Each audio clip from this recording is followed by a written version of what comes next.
Hey y'all, this is a really impromptu video. I just wanted to get on here and share something that I realized early this morning. So, happy Holy Week. It is Holy Week, and I just wanted to share, like I said, what I thought of earlier today. So, what I was thinking about was when I was younger, before I was saved, one of my main motivations to becoming saved, which is kind of embarrassing, but one of my main motivations was I felt really left out when people would do communion. So the first Sunday of every month was communion time, and the pastor would say, he would recite 1 Corinthians 11:24, which basically is Jesus saying, here's my body. He breaks the bread, here's my body. When you eat, do this in remembrance of me. And then everyone in the congregation would break their bread and eat their bread, and I used to just be like, I want to eat my bread too.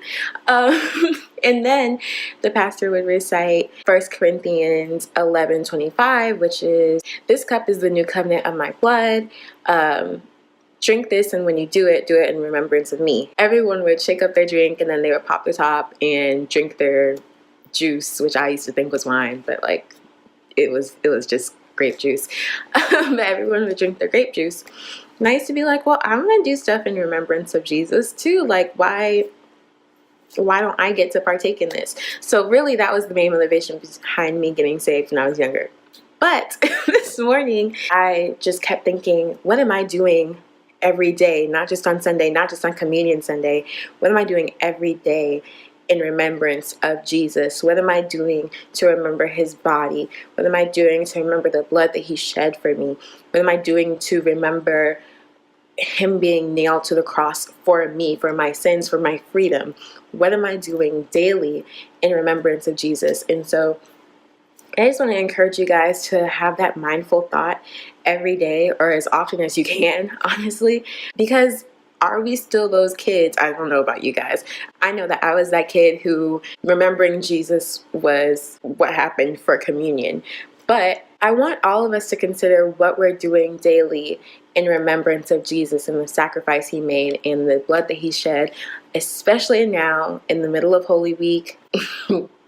This message probably should have gotten out earlier, but this is when God gave it to me, so I'm just trying to be on time with what God gave me.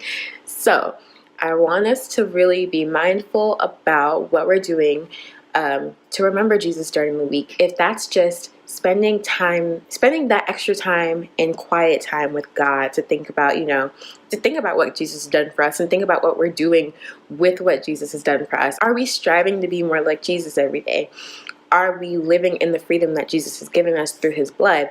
Are we living unafraid because we know that Jesus has already paid the price for us in this life? Just those things. I was going to say those little things, but those are big, major things. And those are really ways that we can remember Jesus in our daily lives and practice remembering Jesus in our daily lives, and not just on Communion Sunday and not just on Easter. So I love you guys. I hope you're having a good day, and I hope this message resonates for whoever it needs to resonate with. Okay?